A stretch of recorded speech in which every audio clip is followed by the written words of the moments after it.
பக்கத்திலே இருக்குது சார் இந்த ஈடிபி தொட்டி. பச்சை பிள்ளைங்க, குழந்தை பிள்ளைங்க வச்சுன்னு இருக்கிறோம். நாங்கள் இருக்கிறதா சாவுறதா தெரியல. என்னைக்கிறனால எங்களுக்கு அழிவு சார் இந்த கம்பெனியால்.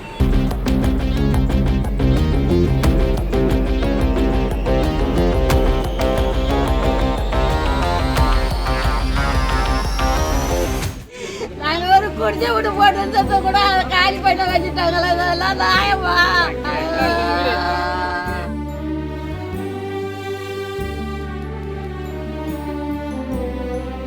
கடலூர் சிப்காட் பகுதியில் இயங்கி வரும் லாயல் சாயப்பட்டறையில் அதிகாலை கழிவுநீர் சேகரிப்பு தொட்டி வெடித்து விபத்து ஏற்பட்டது. 6 லட்சம் லிட்டர் கொள்ளளவு கொண்ட தொட்டி வெடித்ததில் அருகாமையில் இருந்த 50க்கும் மேற்பட்ட சின்னஞ்சிறிய குடிசை வீடுகளுக்குள் கருநிற சாய கழிவு நீர் புகுந்து வீடுகள் முற்றிலுமாக சேதமடைந்தது.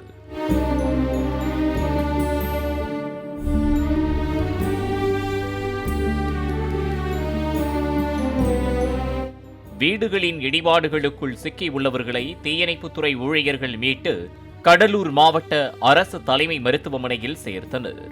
கிராமத்தில் ரசாயன கழிவுகள் சூழ்ந்து கொண்டதால் அப்பகுதியில் உள்ள மக்களுக்கு கண்ணெரிச்சல், மூச்சு திணறல், வாந்தி உள்ளிட்ட உபாதைகள் ஏற்பட்டன. இந்த விபத்தில் வீட்டில் உறங்கிக் கொண்டிருந்தவர்கள் பலர் காயமடைந்தனர். பலருக்கு வாந்தி, மயக்கம், தலைச்சுற்றல் ஏற்பட்டது. இதனைத் தொடர்ந்து 35 பேர் வரை கடலூர் அரசு மருத்துவமனையில் சிகிச்சைக்காக அனுமதிக்கப்பட்டனர்.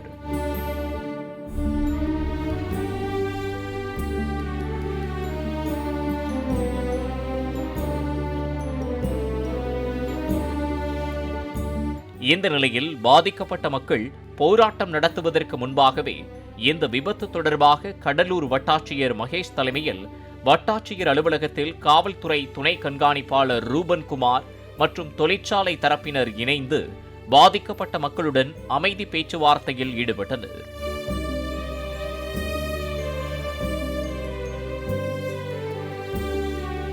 அனைத்து துறை அதிகாரிகளுடன் பேசி நடவடிக்கை எடுக்கப்படும் என வட்டாட்சியர் தெரிவித்த நிலையில், மக்களின் கோரிக்கையை நிறைவேற்ற முடியாது என்றால் எதற்காக இந்த கூட்டம் கூட்டப்பட்டது என்ற அதிகாரிகளிடம் அடுக்கடுக்கான கேள்விகள் எழுப்பப்பட்டது.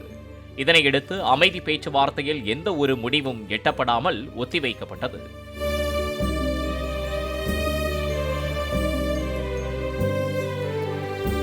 இதனிடையே கடலூர் மாவட்ட திமுக சார்பில் அமைச்சர் MRK பன்னீர்செல்வத்தின் மகனும் மாவட்ட திமுக பொருளாளருமான MRKP கதிரவன் மருத்துவமனையில் சிகிச்சை பெறும் மக்களை சந்தித்து சில பழங்களை வழங்கி ஆறுதல் கூறினார்.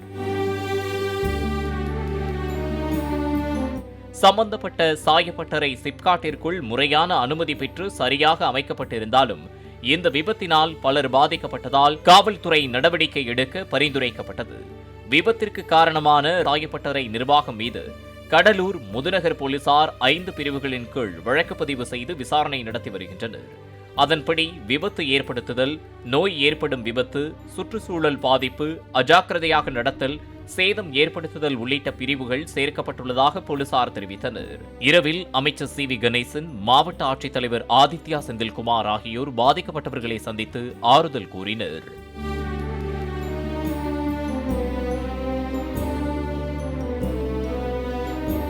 பாலிமர் செய்திகளுக்காக கடலூர் செய்தியாளர் லெஸ்ஸி ராஜா.